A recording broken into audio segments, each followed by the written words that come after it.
afternoon, and welcome to a webinar on how to navigate policy uncertainty in the voluntary carbon markets. My name is Pauline Blanc, and I'm Policy and Strategy Lead at Abatable, and I will be your moderator for today's session. And for those of you who don't know Abatable, we are a carbon procurement and intelligence company, and we connect product developers, companies, and investors. And before we start, I wanted to really warmly thank our speakers, Deepti, Pedro, and John, for being here today, sharing their insights and thoughts. And I also want to thank all the attendees for making the time. From looking at the registration link, we have really people joining from all over the world. And we're joined by a broad range of stakeholders with investors and product developers representing a large majority. So today's webinar accompanies the launch of a report that we've been working on at Abatable. And the report outlines the different policy and political risk that we see in the market. But most importantly, the report provides a practical guide to assess those risks in different countries and provide some solutions to mitigate them. So for today's agenda, today's webinar, I'm going to ask in a second the speakers to introduce themselves and the role of their organizations in the carbon markets. I'm going to then briefly tell you about the report I've just mentioned, and most of the discussion will then be a panel discussion. And finally, we will have some time for Q&A. So if you have any questions, please use the Q&A function, and we'll be able to receive those questions and answer them at the end, but please send them whenever you like. So turning to our speakers, Deepti, Pedro, and John really bring a wealth of experience to the conversation from an investor, product development, and insurance perspective. Thank you again for being here. And what I'm going to do is I'm going to ask you briefly to introduce yourselves and the role, as I mentioned, that your organization plays in the carbon markets. So let's start with Deepti, then we'll go to Pedro and John. Brief introduction and role of your organization in the carbon markets, starting with Deepti. Thank you.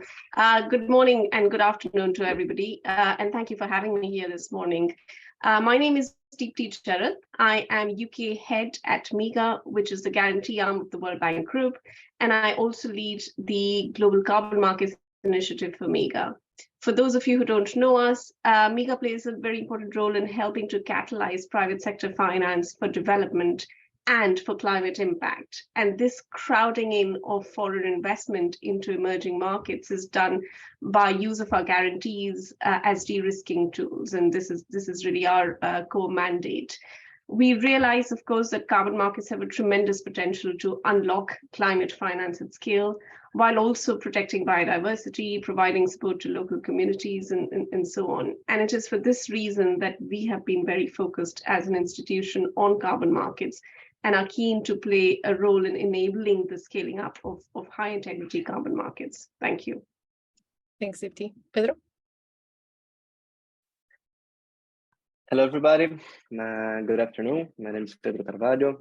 I work at Ecosecurities. I'm the head of portfolio of the company. Ecosecurities is a carbon project developer with 25 years history and experience in the market.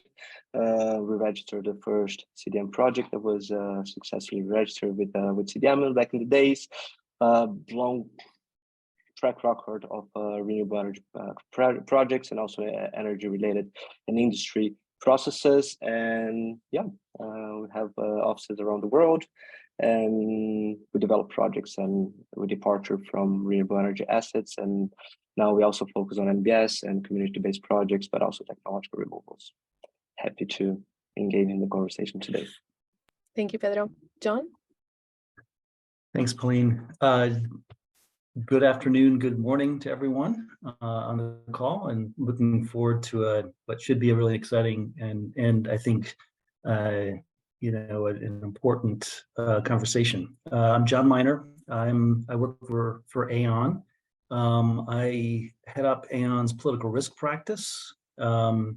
We are basically we work with clients to help them de-risk political risks wherever they may be. So our focus tends to be on emerging markets. So business transactions that are taking place in the emerging markets, we help clients address those political risks. In the climate space, in the carbon offset transaction space, we've been very active, talking with a lot of different stakeholders, helping them find ways, insurance solutions that to de-risk these these transactions. Political risk tends to bubble up to the top. I think it's a topic that's on the minds of many of these stakeholders, and I completely agree with Deepti that these insurance solutions can really significantly unlock capital to where it's needed most in many of these emerging and frontier markets. Thank Thanks. you so much, Sean. If we go to the next slide, please. So before we jump into the conversation, I wanted to set the scene a little bit and tell you about what we're seeing happening in the market and also why we think this conversation is so timely. So as you may know, the VCM has been broadly unregulated so far, and we're seeing that change very, very quickly. As governments, we're seeing that the change as governments want to make sure that the activities that are happening under the VCM really align and contribute to their national efforts to reach the Paris Agreement and reach their own NDCs, and especially as governments are developing national strategies to develop and leverage Article 6. And we just wanted to spend a second on Article 6 because it may come up a couple of times in this webinar, and wanted to make sure that we spend some time explaining what it is. So for those who aren't too familiar with it, the premise of Article 6 of the Paris Agreement is that trading carbon emission reduction and removal across borders could reduce the cost of fighting climate change. And I'm just going to give a quick example of, let's say, Switzerland and Thailand, for example, trading emissions. The idea here is that the average abatement cost of 1 ton is a lot lower in Thailand than maybe in Switzerland. Yet the Thai government may be looking for finance to get projects off the ground, for example, let's say, to electrify transport. Well, in this case, Switzerland can provide financial and technical support in exchange of credits that Thailand would be transferring from its NDC to the one of Switzerland. This works as long as there's no double counting. So for Article 6 to be effective, climate negotiators, different COPs have agreed on a concept of corresponding adjustments. And basically, corresponding adjustments require that if a credit is internationally transferred to another country, it must be deducted or reduced from the host country, so where the project took place, and appropriately accounted in the national registry of the country receiving it. And put very simply, there are 2 mechanisms, Article 6.2 and Article 6.4. Article 6.2, sorry, is a country-to-country carbon transfer and trading mechanism. And this is where the example that I just gave of Switzerland and Thailand would come in. And then Article 6.4, which establishes a market where actually public and private actors can participate in countries' reduction efforts. And this is really seen as the successor of the Clean Development Mechanism, which also known as the CDM. And this is where we see a lot of overlap and interaction with the voluntary carbon market, which I'm sure we'll touch on in a second. So given these opportunities to internationally trade carbon, more and more governments are looking how can they regulate carbon as an asset, and also how they can regulate activities under the VCM. If we go to the next slide, please. So as I mentioned earlier, we are launching a practical guide to navigate all of these risks and uncertainties that I've just mentioned. And we're seeing this to be very timely because more and more governments are announcing new carbon markets, upcoming regulation, basically at a rate that we've never seen before. And we're also seeing that this implies either directly or indirectly a regulation of the voluntary carbon market. So whilst policy and regulation is definitely going to help scale the VCM and provide a lot of investment and certainty, the current state where we're in is we know it's coming, but we don't know exactly what it's going to look like. So it creates a lot of uncertainty. And this is where this guide comes in. So let me just tell you very quickly about the key takeaways, and then we'll go into a discussion about this. The key takeaways from the report is that most governments are still figuring out how they're going to achieve their climate goals or NDCs and which mechanisms they're going to use. Are they going to use Article 6? Are they not going to use it? And this leads to a lot of uncertainty for actors currently in the voluntary carbon market, product developers, investors, and buyers. We're also seeing that the approaches that countries are taking are very fragmented. And this means that when assessing these risks, we really need to take a country by country approach. We're seeing some clubs emerge, but this is still very much country by country. We're also seeing that the materiality of different risks varies greatly depending on the project type, especially whether land ownership is involved or not. So I'm referring now to more NBS, nature-based solutions. And finally, the good news is that we're seeing very effective mitigation measures that companies and investors are already leveraging, but we're also seeing some exciting things happening, new ones emerging, which I'm sure we'll talk about today. So that's setting the scene a little bit. And what I want to do now is, and just FYI, the report will be available on our website just after this webinar. So you can head over, download it, and let us know what you think. But on that note, I'm going to turn to our speakers, starting with John. John, can you tell us a little bit about, in your role, what are the main political and policy risks that you currently see in the voluntary carbon market? Yeah, thanks, Pauline. And that's a fantastic report, by the way. I would encourage everyone to take advantage of it. So it's, as Pauline said, it's very much country by country, right? So in some countries, there's a significant political kind of unrest risk, maybe political violence risk. A country that may be a bit more frontier, developing or less developed country, you'll have kind of traditional, what we might call traditional political risks, expropriation, government interference, or acts of violence, which either destroy the project assets or make it very difficult to perform that project. So I think that the main sort of conventional political risks would be, violence-related risks, political violence, as well as government intervention risks, things like, revocation of land rights or land ownership interests. So those kinds of things, which again are sort of more the conventional political risks that a political risk insurance market, including MIGA, is very adept at addressing and covering. I think where it gets a little bit more interesting and bespoke to this class of asset, it's the carbon offset transactions we're seeing.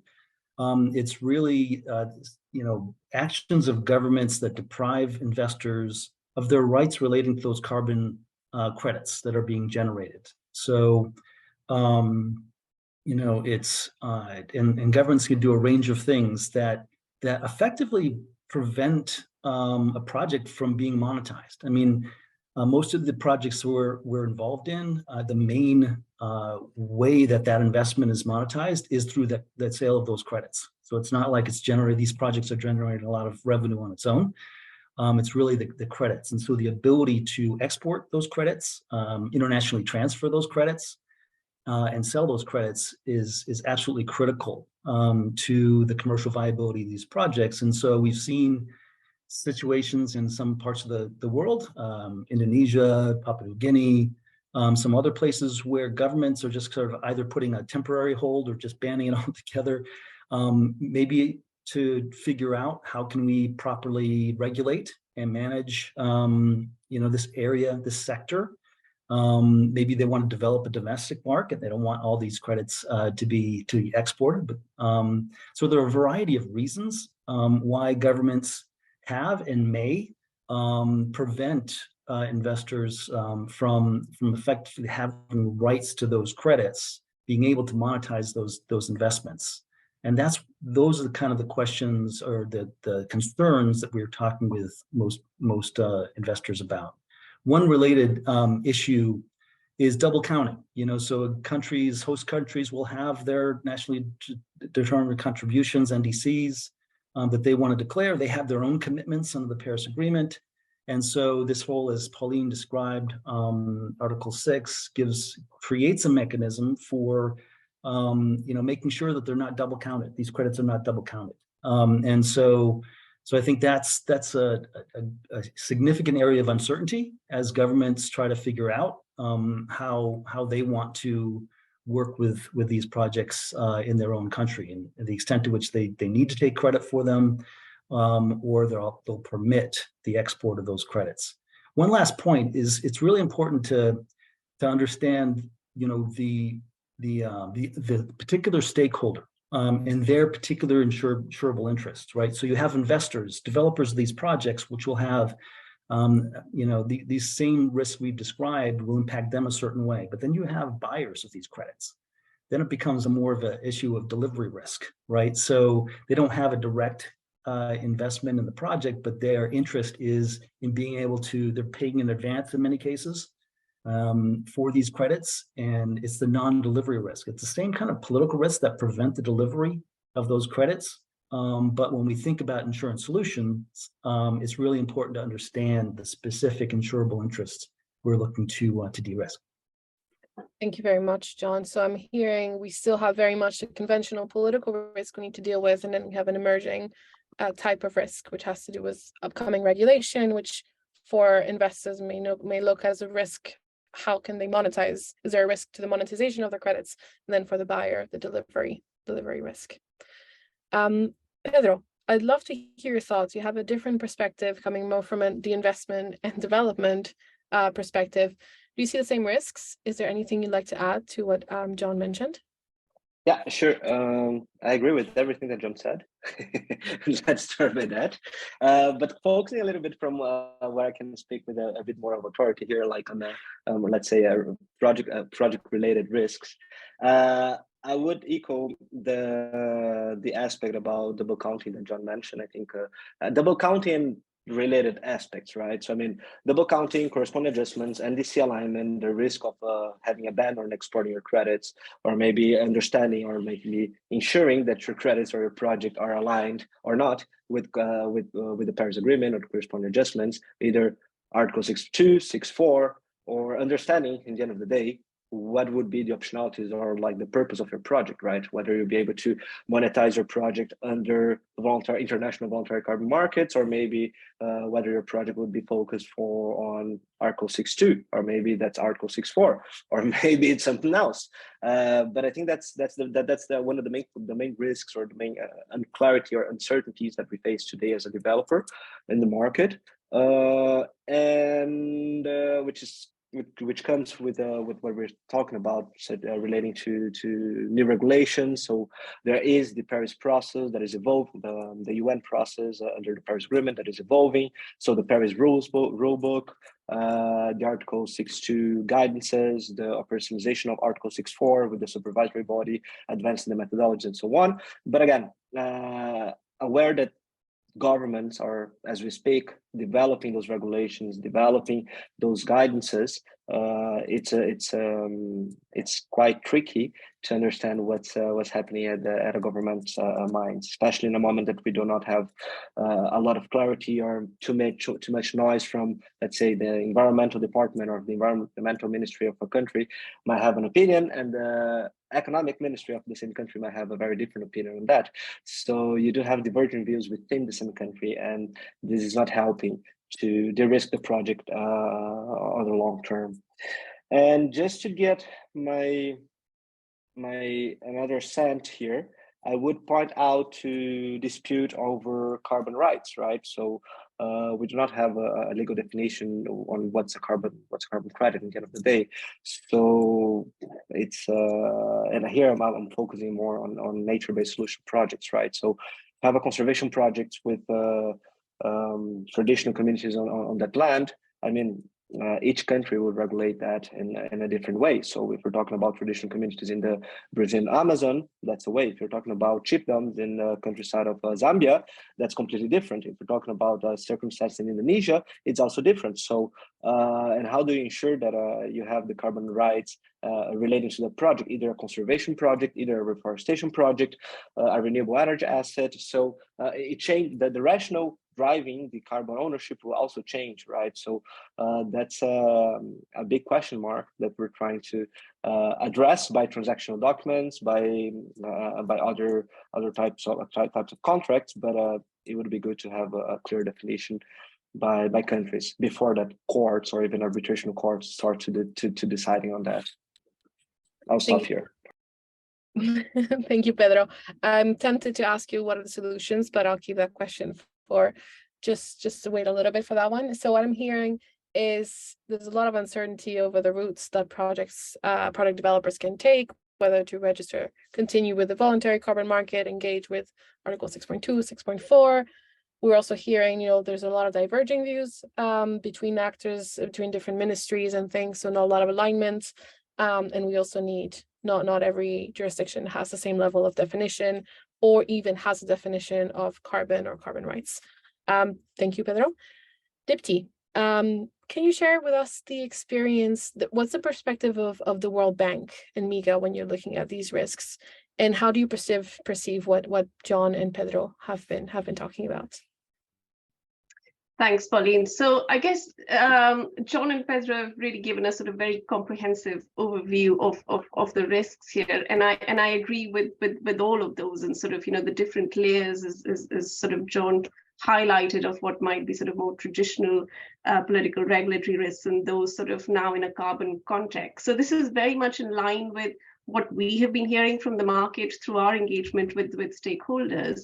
I guess I'd just like to highlight the other dimension, which again has been talked about, and you Abatable have mentioned this in your policy paper as well, which is of that of the host countries, which is to say that obviously whilst this policy and regulatory flux is leading to real risk for developers and to the investor community, but it is also crucially important that host countries are putting in place these controls and authorization frameworks, which is sort of in turn causing some of this uncertainty. But because that not only enables them to work out obviously the role of the voluntary carbon markets in financing or enabling their own sort of compliance with their own Paris obligations, but I think it does, the country involvement, the host country involvement does set also the scene for more robust carbon markets overall.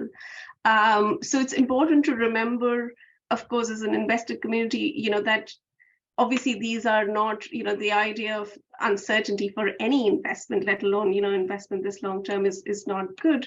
But the host country governments here are not bad actors. They are working through at the moment how they're going to manage and sort of organize their own greenhouse gas abatement opportunities, and how these Article 6 markets, as you laid out, voluntary markets, are going to interplay with their own commitments.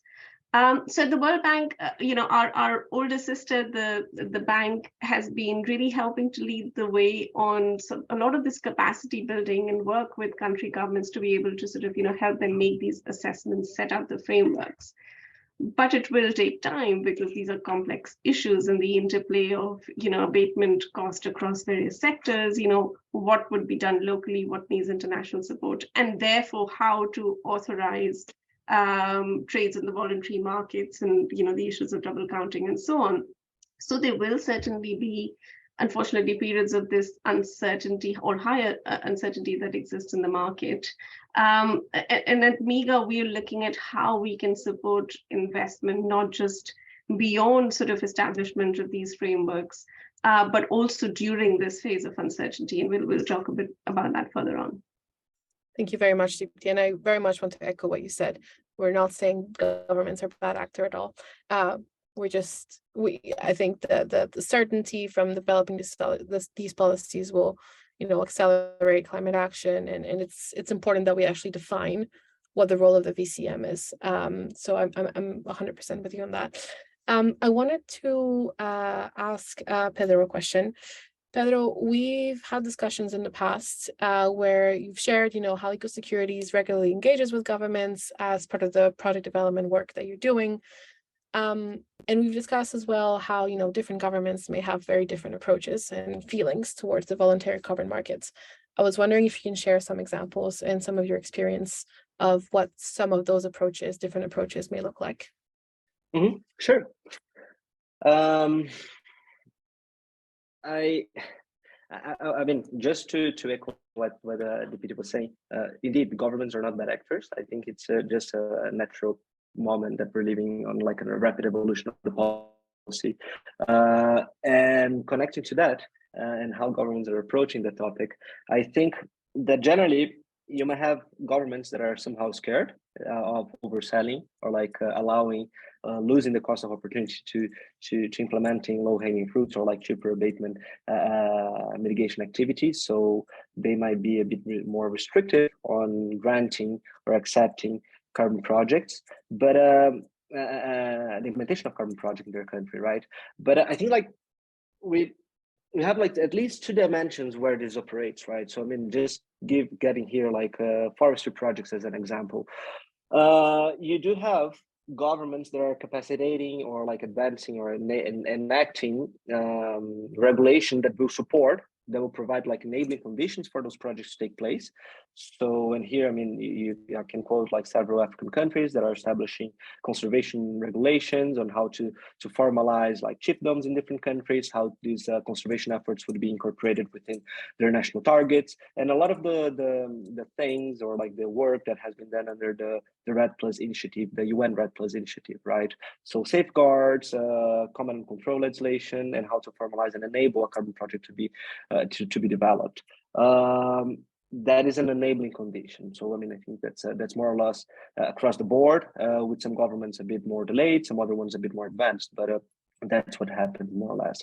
Then coming to the carbon project, like to the characteristics of a carbon offset, you do have governments that are, for instance, engaging on signing commitments of corresponding adjustments, telling you that potentially your project would be granted the corresponding adjustments in the future, provided that you share, for instance, 30% of the project revenues with local communities and the government itself. Some other cases that we already heard, that we already saw in the market, some governments trying to levy a tax on the carbon credit.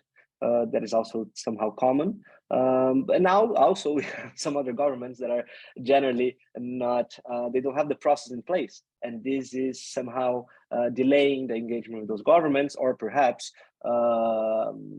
making the governments to commit with some things that might not be beneficial for the government in the longer term, right? So the lack of knowledge on how to face corresponding adjustments, how to authorize corresponding adjustments, how to align their project activities within their NDCs might lead to a situation where the government or the country would be overselling ITMOs or corresponding adjustments and won't be able to attain to their NDCs or their Paris targets. So I would cluster those three under those three groups, right? So either governments that are giving those corresponding adjustments or commitment of corresponding adjustments, although they do not have the process in place. You do have other governments that are shutting the doors and trying to restrict to avoid that. And you do have other governments that are, oh yeah, I forgot to mention one thing. You do have other types of countries where if you speak with the economic ministry, they'll be very willing for you to come to the country and invest in the project, right? Especially like remote communities supporting livelihoods on far remote places. But you also have other, with the same government, if you speak with the environmental ministry, they're like, no, you're not getting the emission reductions from my conservation projects, right? So you do have those internal fights within the same country, what's the best solution? I think it's just a matter of like developers and also investors and engaging with the government and understanding where there are risks, because from our perspective as Ecosecurities, I have to say, I mean, it's somehow, if I would get a letter, corresponding adjustment commitment letter with a government that does not have their regulations in place today, for me that's almost empty worded, right? Because the government doesn't know how they implement their own systems and their own corresponding adjustment processes. So I prefer that the government understands the corresponding adjustments, understand the NDC, understands where within their NDC carbon projects can play a role, and after that we will start discussing corresponding adjustments. So that's how we would structure or separate. Thanks so much, Pedro. I'm going to ask you a follow-up question, if that's okay. Just on the very first thing you mentioned that governments may be scared because of ECM, maybe, tackling the low-hanging fruits. I know what you mean because we've talked about it, but I think it'd be great if you can expand just a little bit for the people in the webinar, what you meant by that. Mm-hmm. Sure. Departing from the assumption that we're operating under the ambition cycle of the Paris Agreement, right? So countries do need to become more and more ambitious at every update of their NDCs. We can imagine like a hypothetical situation of a country that would have 100 possible emission reductions within their country. And let's say that an external foreign investor comes and monetize and study of those emission reductions as conservation activities and export those emission reductions. Then under the Paris Agreement, let's say that the remaining emission reductions would need to come from fleet electrification. So you need to install like grid capacity, electrify your whole fleet, put electric cars all over the street, put electric buses, electric trucks. It's much more expensive than conserve forests, right? So countries might be a bit reticent on giving corresponding adjustments or engaging with this market today, because I'm not allowing foreign investors to come and monetize the cheap stuff, if in the end I will need to decarbonize the hard to abate sectors, right? So if a host country is engaging climate finance, this climate finance should be directed towards the hard to abate sectors. And that's a bit of the underlying rationale of that statement that I made. Thank you very much for clarifying, Pedro. I'm not so sure if Deepti or John would agree with that, but actually, John, Deepti, I'd love if you could react to Pedro, what he just mentioned, or the different approaches he's seeing governments take in the VCM. Deepti, would you like to go first? Sure. Thanks, Pauline. So no, I agree with that, and this is very much sort of an evolving landscape where we are seeing all of this play out at the moment. But I do think there'll be sort of a bifurcated evolution of this. So one where we will see where countries are coming up with a broader framework and regulations for carbon markets, as we have seen some of the countries in Africa already do, including Ghana and Tanzania, where these are not specific to the voluntary markets and are likely for the most part to deal with Article 6, IPMO transfer process, and how relevant domestic markets have a role to play. And these, as part of it, will also specify the modalities for the voluntary markets. So how to register projects, whether there's going to be levies, whether, as Pedro mentioned, there will be sort of corresponding adjustments on these or not, and so on and so forth. But these broader frameworks, again, this will be a stage approach, but it takes time for a country to sort of come up with that. And, countries are coming up with their sort of, white lists or those projects or sectors where they will allow for sort of international carbon credits to be taken out of the country and so on. But the second route, which we also see happening, is where, as Pedro was saying, countries aren't fully ready yet, but they might still, on an individual project, they have an overall sense of where they're going, but they might still be on an individual project level, be able to sort of provide certain approvals or certain assurances to the governments. And this is obviously harder and time consuming for developers, and often governments are even not ready to provide these relevant authorizations required. But we are seeing examples of this where governments might see a very clear case of benefit to the communities and to the local government, and are able to provide some of these interim approvals. And again, we can maybe talk later about how there could be then other instruments that come into play, which give a bit more weightage to these sort of interim agreements. Thank you very much, Deepti. John, any additional thoughts? Yeah, I mean, I hate to say it, but I agree with everything that both Pedro and Deepti. I know you wanted to spice things up, Pauline, but no, but I certainly understand Pedro's, statement that would be better to have, having an agreement, an explicit approval doesn't take away the risk, right? It would be better if a government did have the processes in place and so on, or at least the framework or the knowledge base to really give you some confidence that they're going to stick to that commitment and that assurance, right? But to Deepti's point, I mean, it's going to take time, right? So you have this interim period where you have some countries that are much further up the curve, right? Which have regulation, frameworks in place, processes for getting approval from the governments, through getting approvals from the host government, all these things, which is great. But most countries are not quite that far up the curve, and so the best case, right, is you'll have to get some sort of an explicit agreement, and the broader it is, the better, right? It's not just and even getting in a commitment to say you will do a corresponding adjustment isn't enough, because who knows when that's going to happen. That could be way down, and they just to expect some of these countries to actually commit to doing that is probably not realistic, that they're going to figure that out in any, in the short term, certainly. But if you have a broader kind of an agreement, some assurance from the government that they're going to support this project, they understand the developmental benefits they're getting, jobs, livelihoods, tax revenues, what have you, a share of the credits for themselves or the local communities, all these things. If you have an agreement that kind of, where they're expressing, yeah, we get this, and this is why we're supporting this project, and we will not do things, we will do affirmative commitments and negative commitments, right? We will not do anything that could prevent, you from basically realizing the purpose of this investment, which is to take and monetize the credits. So that is, now you'll have, even within that field, you'll have some governments that actually are more, understanding of what they're committing to, right? You don't want a situation where you're the smartest guy in the room, right?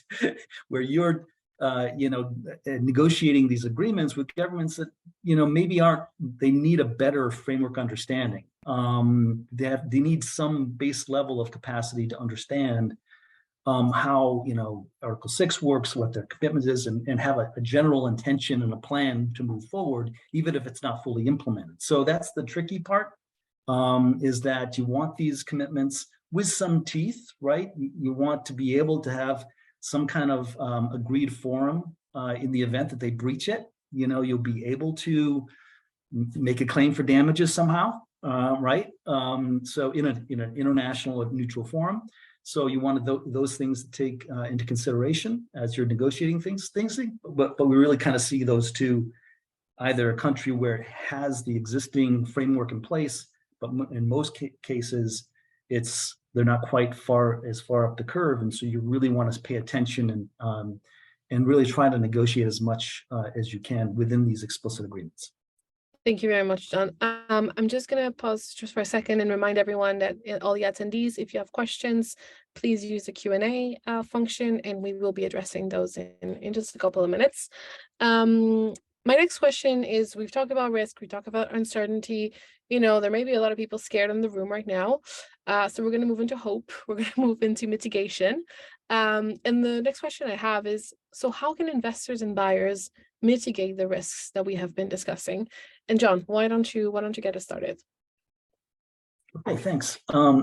Yeah, I mean, the good news is there are a lot of insurance companies, insurers, including obviously MIGA and others, agencies like MIGA, the DFC, the U.S. government agency, provides similar products.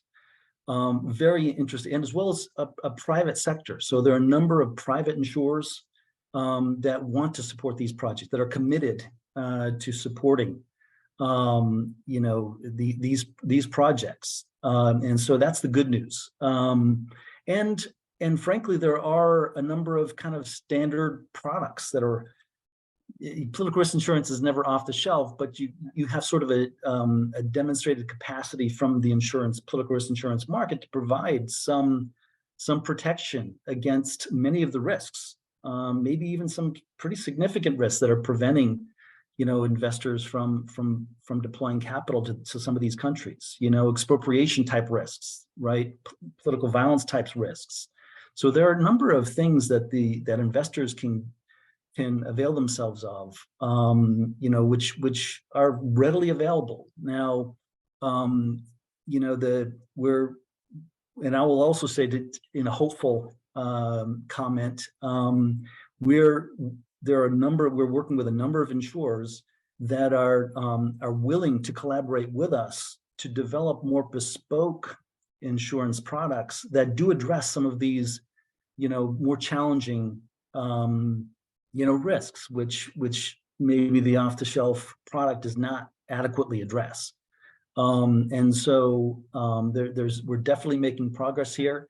We're working with a number of different stakeholders, both investors, project developers, as well as buyers of these credits. And as I mentioned before, you really have to consider, the stakeholders' specific interests, insurable interests, as you develop these insurance products.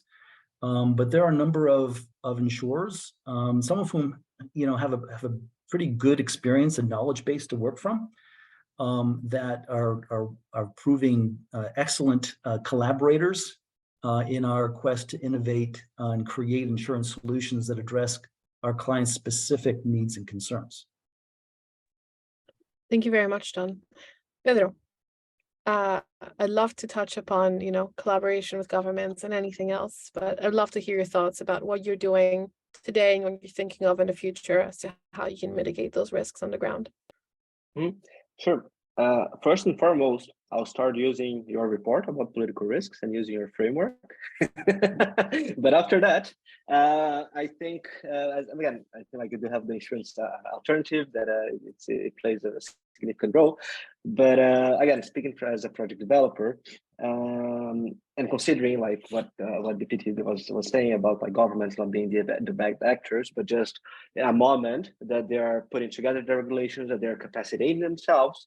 I mean, my recommendation here, like the way we are mitigating the risks of our projects, we're engaging with the governments and understanding what's all about the NDC of the country, understanding where our project plays a role within the NDCs of those countries, whether we're speaking about VCM, whether we're speaking about Article 6 markets, and understanding exactly where our project is placed there, and understanding and getting a feeling from the government that they understand.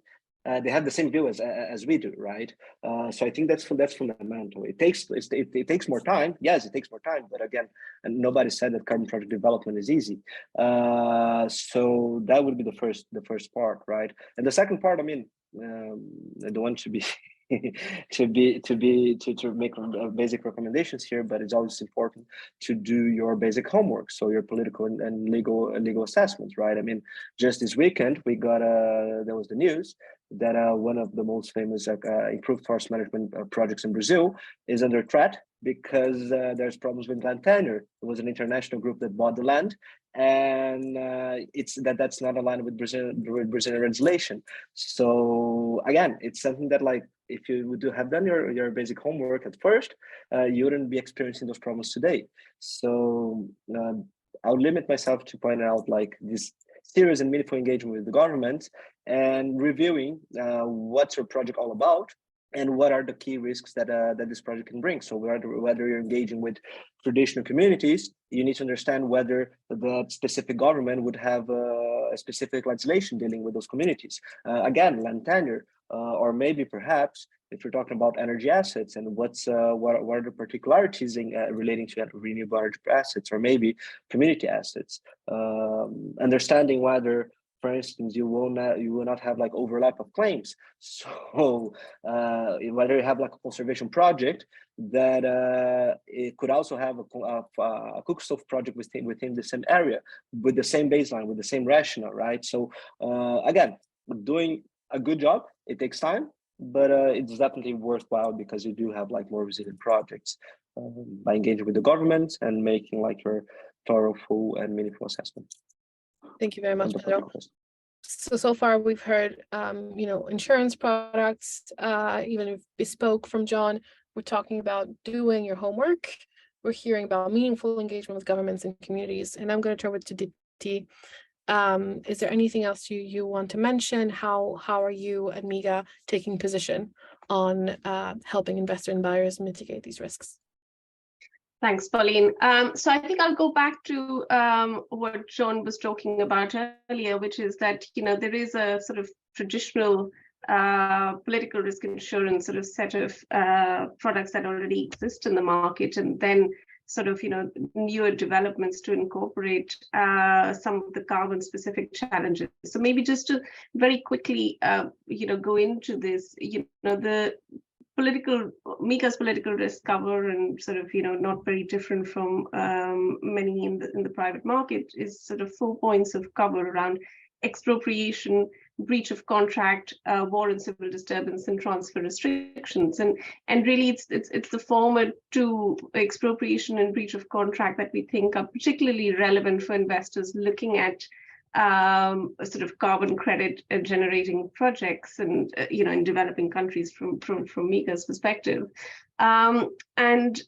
This could be, so expropriation, for example, might be relevant in cases of land leases or concessions, which in turn are sort of helping support some of the nature-based carbon generating projects. And often these are long-term agreements, and countries can go through a lot of change, political upheavals through these long periods of time. And there could be situations or circumstances where such expropriation might occur, which then they can be sort of insurance products to protect against that. But then also there is breach of contract cover, which provides protection against losses arising from government's breach of contractual agreements. Now, while government contracts are not commonplace in carbon markets, we do see these in the context of PPP type agreements, which often developers are starting to have with host governments.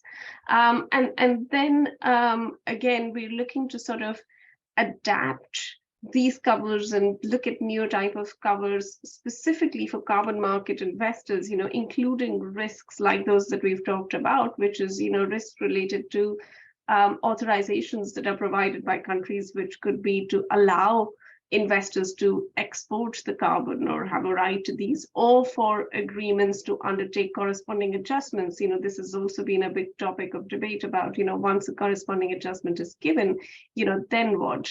But one thing I'll add just very quickly, Pauline, is, obviously these insurance products exist, and, you work very much in tandem with the private sector insurance market to provide these in the market and to sort of, leverage each other's balance sheet and capabilities. But we see our role, MIGA's role, in the World Bank Group's role, not just as somebody who is looking at providing a payout when this loss event occurs, but more importantly as one that helps these projects go on track. So, when we see our projects in trouble or certain disputes arise and the first signs of it, we leverage our relationships with the countries, with these governments, to really act as an honest broker, to start the dialogue between the investor, between the governments, to help bring the project back on track. And that's really what we're ultimately trying to do, rather than, loss situation payout, to really try and bring everything on track to deliver the developmental impact that the project had set out to do. Thank you very much, Deepti, for that. That was very clear and interesting. I'm going to move us to the Q&A. We have about 10 minutes left. One of the first questions I received, which is anonymous, was, oh, I missed the question, actually. Before I go into Q&A, I had one for you, which was, what's the one piece of advice you'd like to share for investors or companies that are looking to invest in a VCM? Then we'll move into the Q&A. So if we can start maybe with John, one piece of advice for investors, what would that be? I think one piece of advice would be to actually have explicit conversations with your counterparties in the government, host governments. I think to try to go under the radar is a bad idea, for a lot of reasons. But I think, being very upfront and deliberate and explicit with your host governments, and I think, really emphasizing and incorporating developmental benefits, right? That's to make these projects have to be sustainable. Right. And so to be sustainable requires, developmental benefits to be delivered to the local communities. So that's probably my biggest advice, is make sure you're incorporating very, very clear and unequivocal developmental benefits to the local communities. Thank you, John. Deepti? So my comment was going to be very similar to John's, because we realize that investors will have to take on certain policy regulatory risks because the luxury to take every risk off the table doesn't exist. And really, I think the best way to ensure an outcome that is not detrimental to the investors is to work on project structures that ensure these aligned interests, as John mentioned about sort of the developmental impact, and really make sure those interests are aligned with the local communities, with the local governments. And of course, in this market that is still very much in flux and development, it's I think very crucial that all of us are also having this open and transparent dialogue with each other to see how we can each play a role in this. So, we'd be very happy to really hear from those of you who've joined here to hear about how we could support investment into these markets. So please don't hesitate to reach out. Thank you, Deepti. Pedro, one piece of advice, investors and companies looking at this market. Yeah, perhaps very similar to what John and Deepti were mentioning now. I think there are risks. So understanding the risks, being very straightforward about it, having them mapped, and being able to confront them or to address them in a balanced in a balanced manner, right? Because again, I think like from an investor perspective, and before that, I mean, I know there was like the only one piece, maybe two. I think the first one would be, what do you want the carbon project for? Are you looking for Article 6 mechanisms? Are you looking for VCM mechanisms? I think that what's very counterproductive, speaking from where I speak now, is investors that would try to have optionalities on the project, right? So I mean, I went for the voluntary carbon markets, but perhaps I also went for the Article 6. I mean, it completely changed the direction of the project. So first thing and foremost, understanding what's the purpose of your carbon project. And after that, this will have like all the related and attached risks arising therefrom. So that would be my piece of advice. Thank you very much. Now we can actually move to the Q&A. Apologies about that. We've been receiving some great questions. There was one for you, Pedro, about, let me just read it. In the evolving climate policy landscape, what are the contractual mitigation developers can use to mitigate against these risks today? What is the strength of letters of authorizations that governments are willing to offer? I think you've touched upon that, but could you expand possibly? Oh, you're on mute, Pedro. Sorry. I was trying to answer by here in the Q&A, but I think it's easier to speak. There are several contractual structures that you can use and be creative to address those risks, right? But instead of having like one single letter saying that you get corresponding adjustments or maybe an expectation of corresponding adjustments, it's much more interesting to bring the government on board, identify what's the source of the risk. If it's coming from the government, great, bringing the government on board and explaining the government about your project, and having the government as your partner for project implementation, right? I mean, especially if you're considering under the voluntary carbon markets, the government ultimately would also be interested on accessing a bit of carbon finance in the end of the day. And the government, better than anyone else, will know how to engage with the local stakeholders, with the local communities, what are the problems, and how you can be, in the end of the day, additional, right? Not only additional from the NDC perspective, but also additional from boots on the ground perspective. I mean, a silly example here, you're not building a school with a remote community if the government is already planning to build a school next year, right? So that will be the piece of advice for engaging with governments on a balanced way. On the investor side, I would say that if your investor wants corresponding adjustments, perhaps you could structure triggers, right? I mean, have a floating price of your unit price, and depending whether you achieve the corresponding adjustments, whether you get the corresponding adjustments, what the price will be readjusted, not only as a premium for the added value of corresponding adjustments, but also on potential associated costs. We cannot disregard the risk of governments. I mean, the governments will demand something for the corresponding adjustment, right? Because in the end of the day, it may undermine their own NDCs. So again, on the contractual terms, just being able and flexible enough to consider those evolving dynamics. Aware that things will change. It's counterproductive to have a very hard or rigid contractual structure to navigate those waters. Thank you very much. I have a question for you, John and Deepti. Are there risks that are uninsurable in your view? which might require large advocacy, technical engagement, or DFI, risk loss guarantees, blended finance, and solutions like that. So are there uninsurable risks that you see at the moment? Deepti, do you want to go first?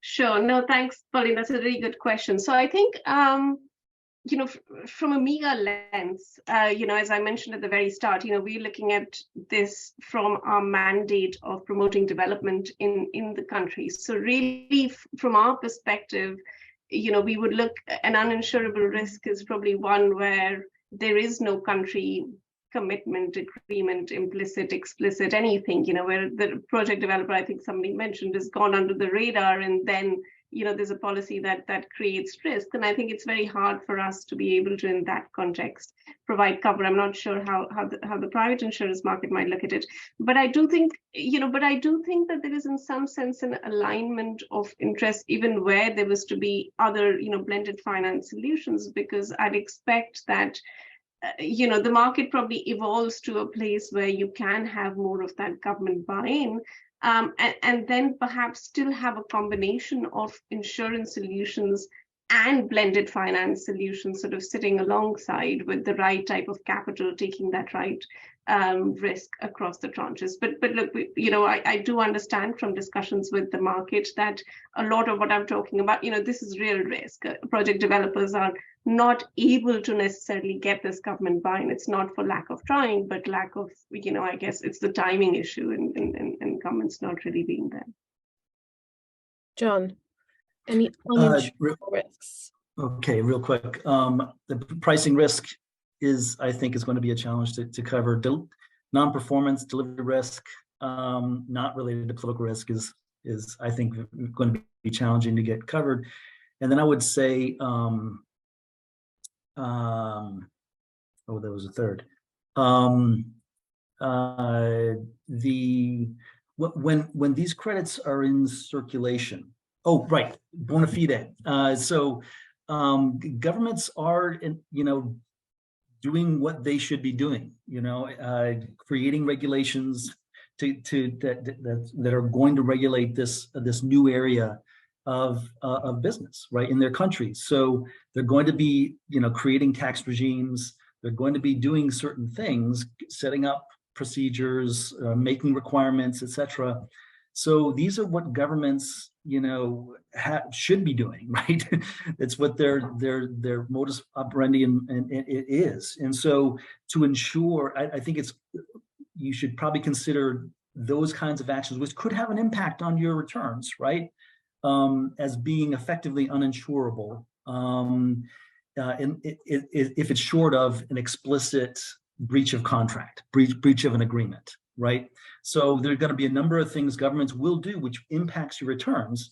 I would probably suggest that if it's so draconian, like it's a ban, right? It's so draconian, you're probably into the insurable risk. But if there are a number of things that governments will do that are going to impact your returns, maybe not undermine the commercial viability of these projects, but are going to impact returns, which are going to be much more difficult to insure. Thank you very much, John. This brings us to the end of this webinar. And if I can very quickly summarize it, what I've heard, and we'll be writing a summary about this, and any questions we haven't answered, we will answer in that summary.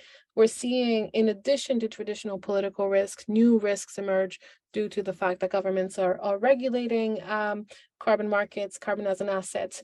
We're also seeing that different governments are taking different approaches, whether it's a complete ban on VCM projects, whether it's actually trying to figure out or actually providing blanket authorizations. Good news is we are seeing mitigation solutions. MIGA, Aon are working on some of those. As Pedro said, one of the key things is do the basic homework, do the research, do the due diligence, and meaningfully engage with governments, as well as exploring blended options. And I think that's it. We said many other things and we'll write those up. But thank you everyone so much for joining today. Thank you so much to our speakers. If you head over to Abatable's website, you should be able to download the report we've just mentioned earlier. Again, thank you again, everyone. Thank you again for joining and for being here, to our speakers, and have a great day. Bye, everyone. Thank you very much. Thank you, Pauline. Thank you, John. Deepti. Bye-bye.